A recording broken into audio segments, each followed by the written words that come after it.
I say that I am capable and I am willing to serve. I want to be responsive to the people of Kenya, and more important, I want to be able to offer trusted leadership in this country. Visit Musalia's time. With me in studio to talk more about his potential candidature is Danston Omari, who is an advocate as well as a political analyst. He's on my extreme right. Also Martin Andati, a political analyst with us. Gentlemen, thank you for being on News Center. So you've heard his speech there of why he thinks he should be president. Martin, do you buy that? Well, he's capable.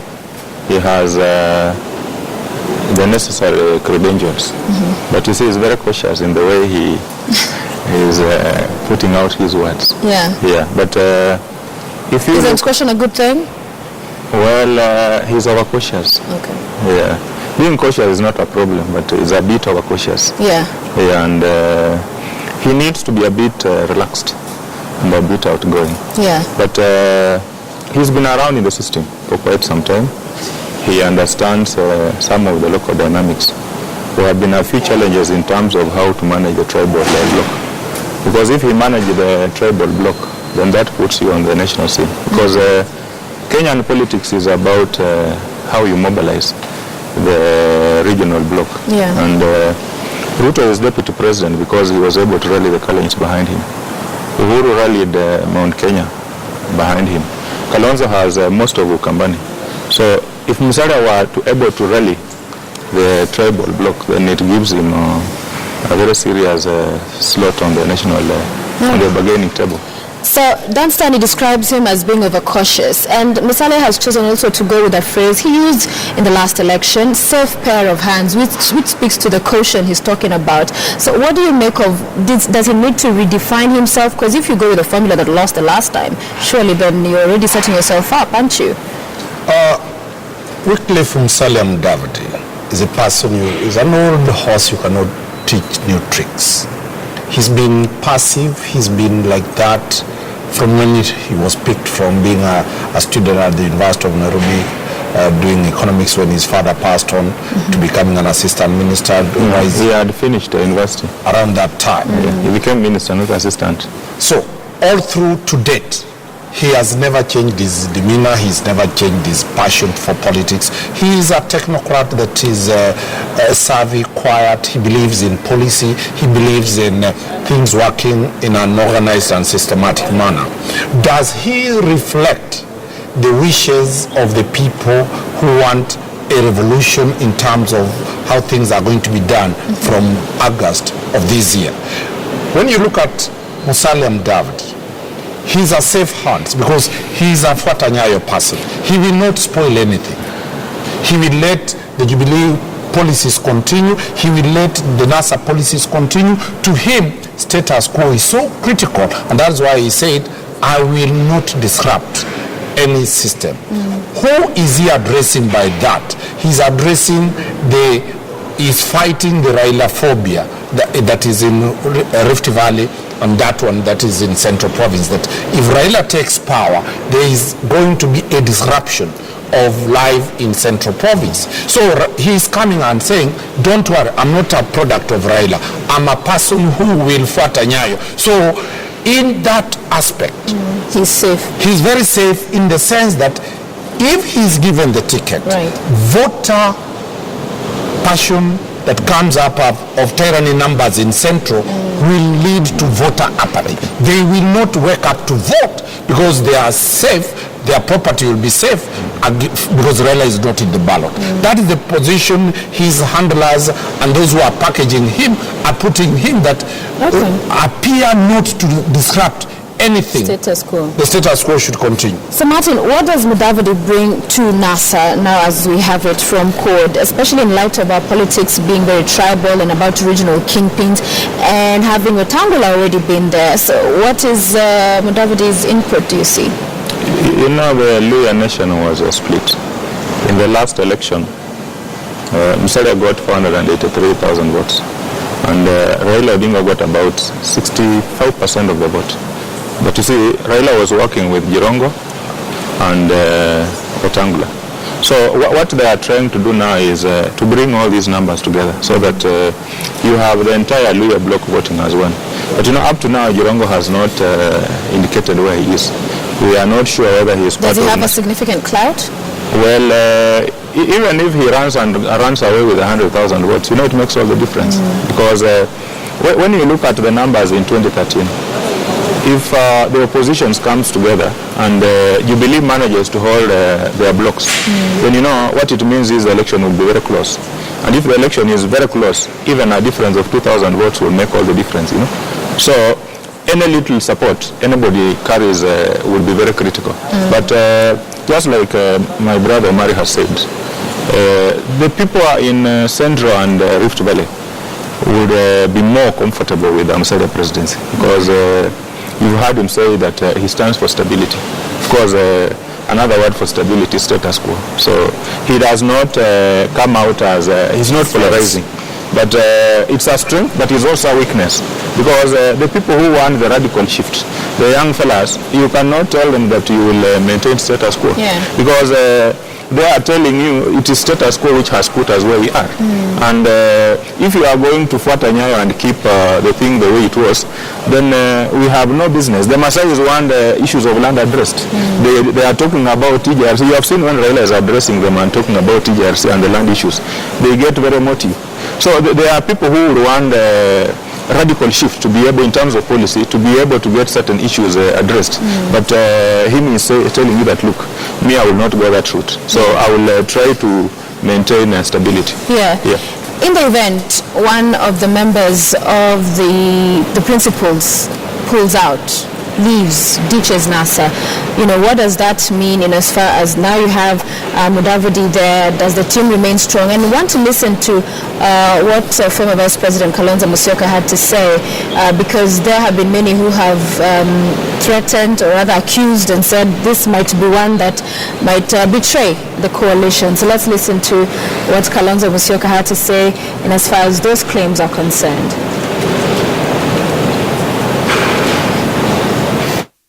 The people of Abagusi to turn out, those who have already not done so, to take out their voting cards. And the response, I think, has been very good. And of course, we are not the only ones doing it. I think everybody, including the Jubilee side, are very busy trying to do the same thing.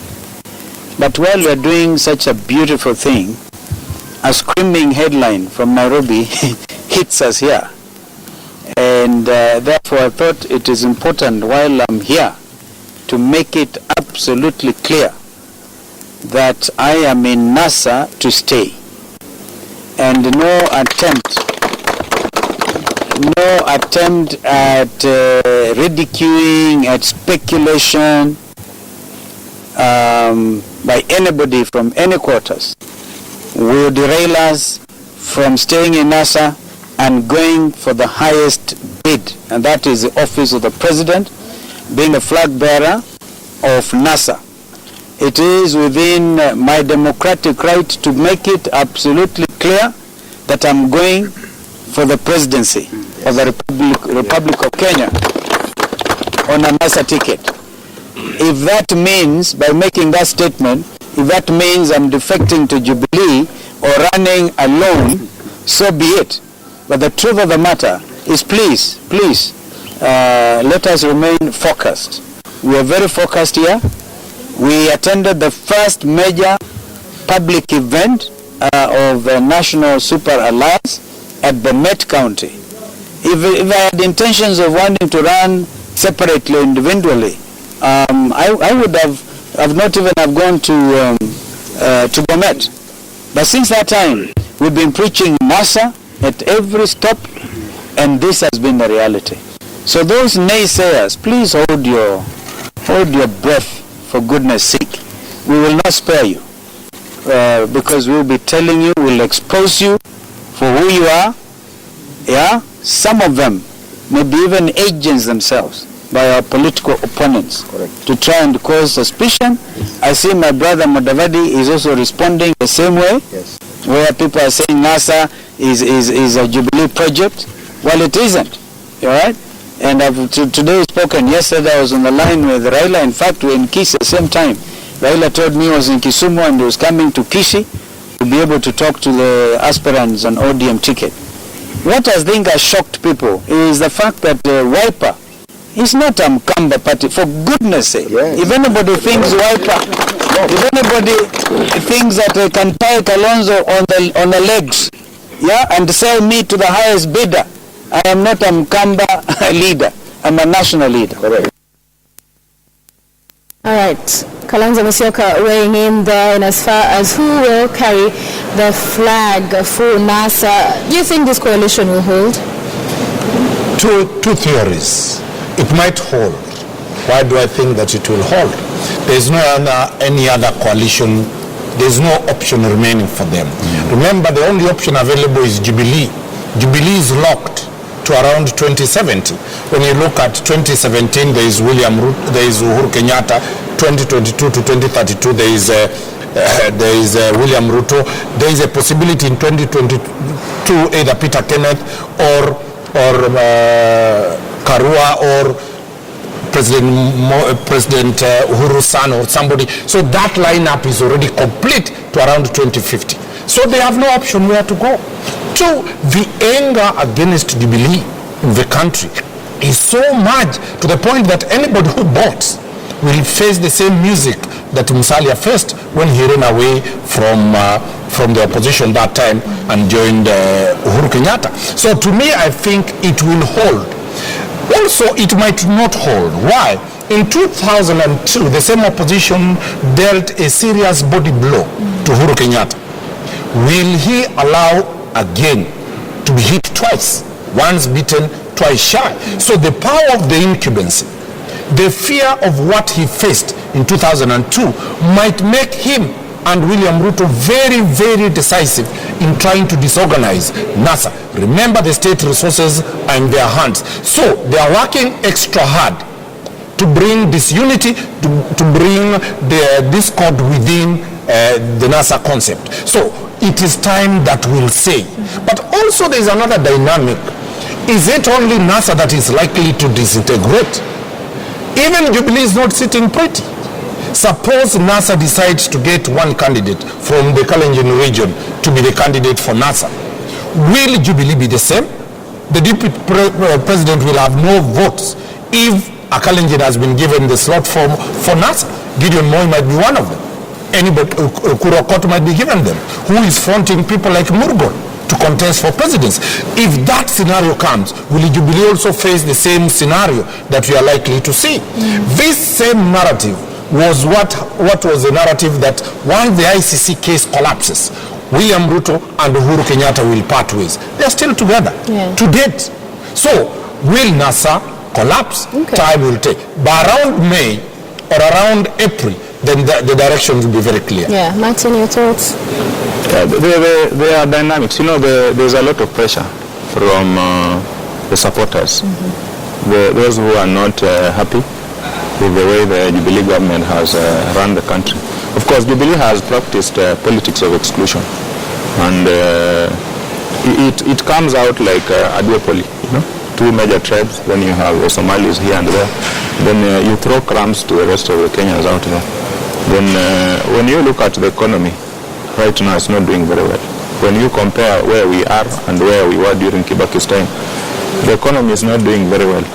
So those issues are playing out, and it's causing quite a bit of discomfort. So even if Kalonzo wanted to bolt, the pressure from his backyard would not allow him to.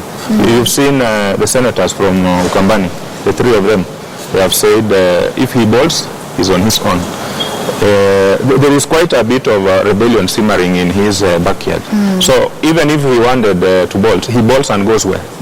Because he does a solo run, they know he will not become president. He joins Jubilee, he plays a third fiddle. So it puts him in a very awkward position. Yeah. All right, let's take it back to Musalia Mudavadi and whether he is the man to carry the flag for NASA. West Ham has been perceived for a long time as a swing zone. Does his entry give NASA an upper hand in as far as just solidifying that for NASA? Well, the way I see Musalia's entry with his Amani coalition, later NASA. Jubilee had made Western Province a visiting restaurant every weekend. The president and the deputy made it a routine visit every other time. When NASA came to Bath, when Musalia was appointed a lawyer spokesman, the inroads that Jubilee were making to Western have started to reduce. So is it that Musalia seems to be chasing away Jubilee from where they thought they have gained power? So out of that, you find that Musalia has brought something to add to value to the opposition guys. Two, a Musalia candidate, as I said, brings voter apathy in Central and brings passion, and the Luya nation, the Bulembe nation, will see that probably this is the only chance they have to produce a presidential candidate who is serious. They have always had presidential candidates, but those are people whose names appear in the ballot. So in my own view, I find out that he comes with the credentials of somebody who is likely to be given the ticket. But the question that is there, and that is what we are raising it, does he represent the type of change that Kenyans want? When you look globally, from Nigeria, from Gambia, from America, yesterday from Somalia, there seems to be the people are totally against anybody who looks pro-establishment. Musalia comes with clothes of a three-piece suit similar to a pro-establishment. Okay. So in our own view, he does not represent the interests of what the Kenyans want. But based on who is likely to be elected, then he stands out taller than all the three candidates, because a Raila candidature polarizes the nation. A Kalonzo Wetangula candidature does not exist on paper or practically. Lastly, a Kalonzo candidature is half-half. He also comes from the safe pair of hands theory, but his acceptability, he's not done quite much to remove the tag of the watermelon. You've seen him in Kisii. He was addressing those people in my own constituency in West Mugirango and in Nyamira. And the message people are asking, are you sure you are not going to be a watermelon?